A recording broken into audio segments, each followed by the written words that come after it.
মোহনগঞ্জের বাসিন্দা অমল পেশায় একজন ছুতোর। গ্রামের লোকের খাট, আসবাব, দরজা, জানলা অত্যন্ত কম দামে বানিয়ে দিত বলে গ্রামের অন্যান্য ছুতোরের থেকে অমলের চাহিদা বেশিই ছিল। কম দাম নেওয়ার সাথে সাথে অমলের মিষ্টি ব্যবহারের জন্য গ্রামের লোক তার প্রতি বিশেষ সদয় ছিল। একদিন, বুঝলি লালটু, বেশ কিছুদিন ধরেই ভাবছি বাড়ির জানলা দরজাগুলো একটু মেরামত করব। তাই বলছি, ভালো কোনো ছুতোরের খোঁজ দিতে পারবি রে? আরে এতে এত ভাবার কি আছে রে? আমাদের গ্রামের সব থেকে ভালো ছুতোর অমল আছে তো, যাকে বলে সস্তায় পুষ্টিকর। সস্তায় পুষ্টিকর তার মানে? আরে অমল ছুতোরের কথা বলছি রে। এই তো কদিন আগে আমি ওকে দিয়ে দরজা জানলা বানালাম। যেমন কম দাম তেমন মজবুত কাজ, খাসা একদম।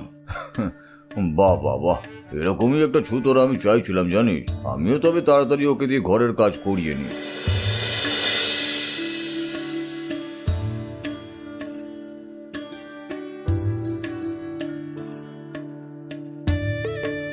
আগে বিজুদা, নমস্কার, আমি নান্টু। হ্যাঁ, কিন্তু তাতে আমি কি করব?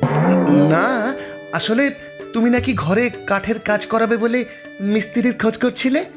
নিজের মুখে সুনাম করছিলে, আমার মতো মিস্ত্রি তুমি কোথাও পাবে না কো। পাবে না মানে খুব পাবে, আর পেয়েও গেছে। নালটু ভাই, তুমি হয়তো জানো না, বিজু দাদা আমায় কাজের জন্য বায়না করে নিয়েছে গো। কি, তোকে বায়না করে নিয়েছে? বিজু দাদা, আমি খুব ভালো কাজ করি, বিশ্বাস করো। আমি 20 টাকা মজুরি নেব।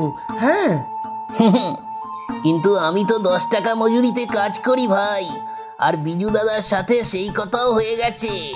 কি 10 টাকা? 10 টাকা মজুরিতে জানলা দরজার কাজ? আগে হ্যাঁ, সস্তায় পুষ্টিকর, বুঝলি নান্টু? এবার তুই আয়, আমার কাজ অমলই করবে। হে হে, কথা বলো, কোথা থেকে শুরু করব? এভাবে গ্রামের বেশিরভাগ বাড়িতেই কাজ করতে থাকলো অমল। ধীরে ধীরে ছুতোর বলতে কেবল অমলের নামই লোকের মুখে মুখে ফিরতে থাকলো। এই নিয়ে গ্রামের অন্য ছুতোররা বিরক্ত আর বিক্ষুব্ধ হয়ে উঠল। একদিন গ্রামের প্রান্তে সকলে জড়ো হলো। না না, এভাবে চললে তো খুব তাড়াতাড়ি আমরা বাটি হাতে পথের ধারে দাঁড়াবো রে। দাসবাবুর বাড়িতে কাজের বায়নাটা পেয়ে ভেবেছিলাম ছেলেটার জন্য নতুন জামা কিনে দেবো। কোথা থেকে এসে ওই অমল কাজটা ছিনিয়ে নিল। তাহলে আমার কথা কি বলবি তোরা? রাজ্যের সেনাপতির বাড়িতে দরজা তৈরির বেশ বড় বায়না পেয়েছিলাম জানিস। কাজটা সবে শুরু করব, তারপর কোথা থেকে বজ্জা দমল এসে বলল মাত্র 10 টাকা মজুরিতে কাজ করে দেবে। ব্যাস, কাজটা মুখের সামনে কেড়ে নিল। আমি তো শুধু এটাই ভাবি, ওই ছোকরা এত কম মজুরিতে কাজ করে কি করে? এছাড়া বিনা মজুরিতে গাদার খাটনি খাট। কিন্তু জানি না ভাই, কিন্তু এভাবে চলতে থাকলে আমাদের অন্য কাজের খোঁজ করতে হবে। তুই দেখে নিস। হে ভগবান, কি যে আছে কপালে।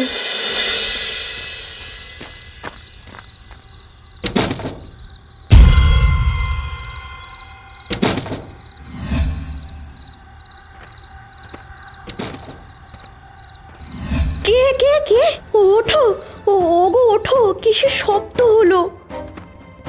ও কিছু না, ভিন্নি ইঁদুর হবে। হ্যাঁ, শুয়ে পড় শুয়ে পড়। না না না, ইঁদুর নয়, ঘরে লোক ঢুকেছে। কে কে ওখানে? ওগো, ঘরে নিঘাত ডাকাত পড়েছে। কি কি বলছো? কি কোথায়? কে কে কেন? এই কে রে?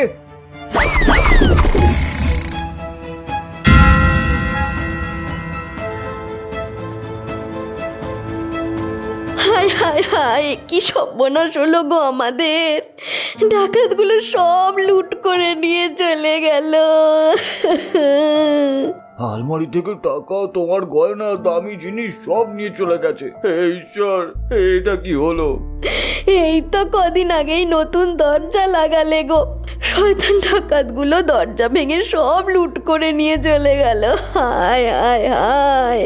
সত্যি তো, কদিন আগে নতুন একটা দরজা বসালাম। সেই ছুতোর অমল বারবার বলছিল দরজা খুব মজবুত, তবুও কি করে এরকম হলো বলো দেখিনি। কপাল, সবই কপাল, নইলে এত বড় ক্ষতি হয়। এবার কি হবে গো? রেখা আর বিজু মাথা চাপড়াতে থাকলো।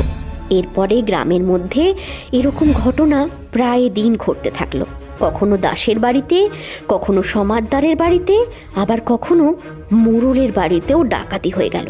গ্রামের লোকজন ভয়ে সন্ত্রস্ত হয়ে উঠল। সেদিন গ্রামের বটতলায় বৃদ্ধ হরিহর বললেন, যতই বলো বাপু, এই গ্রামে আছি আর ৪-২০ বছর হলো। দাদুর জন্মেও এমন ডাকাতি আমি দেখিনি। কি জানি বাপু, গ্রামে কোনো অপদেবতার কুনজর পড়ল না তো গো। আমার তো ভয়ে রাতে ঘুম অব্দি আসছে নে। আমরা গরিব মানুষ, মাথার ঘাম পায়ে ফেলে যেটুকু উপার্জন করি, আবার যদি ডাকাত সেই সব লুটে নেয়, কিভাবে বাঁচবো বলতে পারো? আচ্ছা, তোমরা একটা বিষয় খেয়াল করেছো? ওই ছুতোর অমল যে যে বাড়িতে কাঠের কাজ করেছে, সেই সব বাড়িগুলোতেই ডাকাতি হয়েছে। অমনি চোরের মন বোচকার দিকে। অমলের জন্য যেহেতু তোর ভাত মারা যাচ্ছে, তুই ওকে দোষ দিচ্ছিস। না জেঠামশাই, না, আমি সেই জন্য বলছি না। তোমরা নিজেরাই খেয়াল করো। প্রথমে বিজুর বাড়ি, তারপর দাসবাবুর বাড়ি, আর গতকাল সাহা বাড়িতে ডাকাতি হলো। দূরটা আবার হয় নাকি? ও তো আমার বাড়িতেও দরজা বসিয়েছে। ও অমলের মতো ভদ্র অমায়িক ছেলে গ্রামে আর আছে? তার উপরে কত কম মজুরিতে কেউ করবে কাজ? হ্যাঁ নান্টু, তুই ওর নামে উল্টো পাল্টা রটাস না তো। তোমরা যতই বলো, আমার কিন্তু ব্যাপারটা মোটেই সোজা লাগছে না।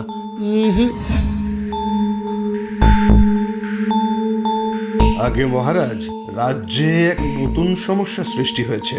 আপনি যদি একটু দৃষ্টিপাত করেন। বলো মন্ত্রী, কি নতুন সমস্যার সৃষ্টি হলো আবার? আগে মহারাজ, রাজ্যের বিভিন্ন বাড়িতে ডাকাত দল লুটপাট চালাচ্ছে। বাড়ির লোক যখন গভীর ঘুমে, তখনই তারা সুকৌশলে বাড়িতে ঢুকে সর্বস্ব লুট করে পালাচ্ছে। সে কি কথা? এ তো চিন্তার বিষয়। এ কি, দরজা ভেঙে ডাকাত দল ঢুকছে, কিন্তু বাড়ির লোক টের পাচ্ছে না? এ কিভাবে সম্ভব? সেটাই তো প্রশ্ন মহারাজ। এই ভয়ে রাজ্যের লোক সিটিয়ে রয়েছে। ওই ডাকাত দলকে ধরা দরকার। এক কাজ করো, এই বিষয়ে বিশেষ পর্যবেক্ষণ দরকার, আর সেই দায়িত্ব আমি তোমায় দিলাম। তুমি লক্ষ্য রেখো। মহারাজের জয় হোক। মহারাজ, আপনি সেদিন আপনার কক্ষের নতুন দরজা তৈরি করার জন্য সবচেয়ে ভালো ছুতোরের খোঁজ করছিলেন না? হ্যাঁ, বলেছিলাম তো। আগে মহারাজ, আপনি হুকুম করলেন আর আমি রাজ্যের সর্বোৎকৃষ্ট ছুতোর নিয়ে চলে এসেছি, ও অমল। পেন্নাম হই মহারাজ, আমি অতি অধম কারিগর। আপনার কক্ষের দরজা তৈরি করতে পারলে নিজেকে ধন্য মনে করব। সেসব তো বুঝলাম, কিন্তু কাজটা ঠিকঠাক পারো তো? মহারাজের কক্ষের দরজা কিন্তু সাধারণ দরজা নয়। আপনার দয়াতে এই রাজ্যের বেশিরভাগ বাড়িতেই আমিই দরজা বানিয়ে দিই, তাও মাত্র 10 টাকা মজুরিতে। যাকে বলে দামে কম মানে ভালো। মাত্র 10 টাকা মজুরিতে দরজা জানলা? বাবা, এ তো অবাক ব্যাপার। সবই আপনাদের কৃপা মন্ত্রী মশাই। আমার কাছে আমার কাজই আমার সাধনা, তাই যতটা সম্ভব কম পারিশ্রমিক নিই। হ্যাঁ মন্ত্রী মশাই, আমার ঘরের দরজাগুলো অত্যন্ত সুন্দর আর মজবুত হয়েছে। তাছাড়া অমল অতি অমায়িক ছেলে। বেশ বেশ অমল, তুমি তাহলে কাল থেকেই কাজ শুরু করে দাও। দেখবে দরজা যেন অত্যন্ত মজবুত আর সুনিপুণ ভাবে তৈরি হয়। কেমন?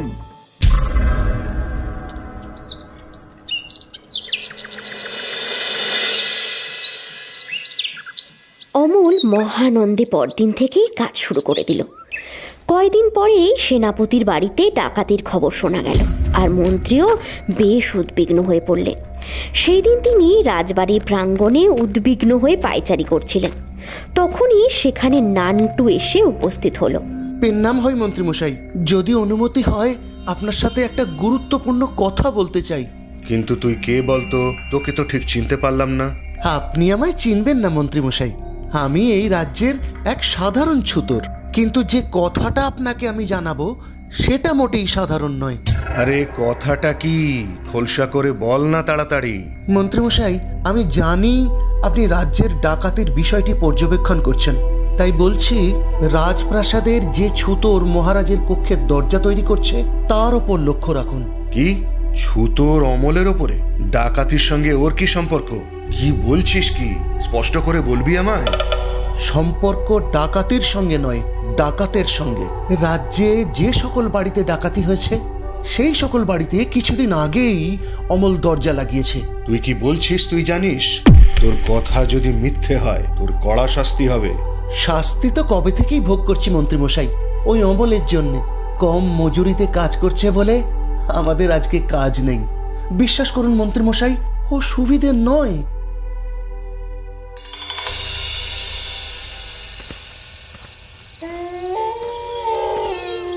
ওরে, তোরা এসে গেছিস। আমি ভাবলাম দেরি হবে। আমরা এসেছি বেশ কিছুক্ষণ হলো, আর দেরি করিস না। কি খবর বল? আমি থাকতে খবর খারাপ হবে তা হতে পারে নাকি? মহারাজের ঘরের দরজার ডান দিকে নরম কাঠ রেখেছি, বল্লম দিয়ে একটু খোঁচা দিলেই খুলে যাবে। মহারাজের কক্ষে ডাকাতি ভাবলেই যেন উত্তেজিত লাগছে। যত দামি জিনিস আছে সব একেবারে সাফ করে দেব। হ্যাঁ, সারা ঘরে মূল্যবান জিনিসে ভর্তি। আর শোন, এবার কিন্তু আমায় 40 নয় 60% ভাগ দিতে হবে। কি 60%? কিন্তু কেন? ডাকাতি করব আমরা, ধরা পড়লে শুলে চড়বো আমরা। তাহলে তুই কেন এত বেশি ভাগ নিবি? হ্যাঁ, ও বাবা, রাজ্যের লোকের ভরসা জিতলাম আমি, তাদের বাড়ি কাজ করে ঠিকানা জোগাড় করলাম আমি, আর আমার ভাগ কম ওটি হবে না, আর বলে দিলাম। না না, এটা তোর বেশি দাবি, এটা মারা যাবে না। বেশ, তাহলে বাকি বাড়িগুলোর ঠিকানাও আমি দেব না, আর মহারাজকেও আমি সব জানিয়ে দেব। না না, তোকে আর কষ্ট করতে হবে না। মহারাজকে বরং আমিই জানিয়ে দেব। এই এই এই মন্ত্রী মশাই, আপনি আপনি এখানে কি করছেন? আপনি একদম ঠিক সময় এসে গেছেন। হ্যাঁ মন্ত্রী মশাই, দেখুন না, দেখুন, এই সেই ডাকাত দল। ডাকাত দল? তাই নাকি? হ্যাঁ মন্ত্রী মশাই, আমি জঙ্গলে পেট হালকা করতে এসেছিলাম, আর এই ডাকাত দল আমায় আক্রমণ করেছে। শিগগির এদের ধরুন, শিগগির। কি এত বড় বিশ্বাসঘাতকতা? মন্ত্রী মশাই, ওর একটা কথাও বিশ্বাস করবেন না। না, আমার মতো সৎ লোকের কথা বিশ্বাস করবে না তো কি তোমার মতো ডাকাতদের কথা বিশ্বাস করবে নাকি? মন্ত্রী মশাই, এক্ষুনি ওর পাঞ্জাবির পকেটে দেখুন, ওতে লোকের বাড়ির ঠিকানা আছে যেখানে ডাকাতির জন্য আমাদের যাওয়ার কথা ছিল। মিথ্যে মিথ্যে মিথ্যে মন্ত্রী মশাই, ওরা মিথ্যে বলছে। আমি এসবের কিছুই জানি না। অনেক হয়েছে অমল, এবার চুপ করো। আমি আড়াল থেকে সব শুনেছি, আর আমি অনেক দিন ধরেই তোমার উপরে লক্ষ্য রাখছিলাম, তাই আর মিথ্যে বলে লাভ নেই। মন্ত্রী মশাই, মন্ত্রী মশাই, মন্ত্রী মশাই, আমায় ক্ষমা করে দিন। আমি আর কখনো এরকম কাজ করব না। সে বিচার মহারাজ করবেন অমল। তোমার পাপের ভান্ডার পূরণ হয়েছে। সৈন্য, ওদের সকলকে বেঁধে ফেলো। এরপরই সৈন্যরা অমলকে ধরে নিয়ে চলে গেল মহারাজের কাছে। মহারাজও তাকে শুলে চড়ানোর ব্যবস্থা করলেন, আর মন্ত্রীর বুদ্ধি আর সাহসিকতায় খুশি হয়ে তাকে পুরস্কৃত করলেন।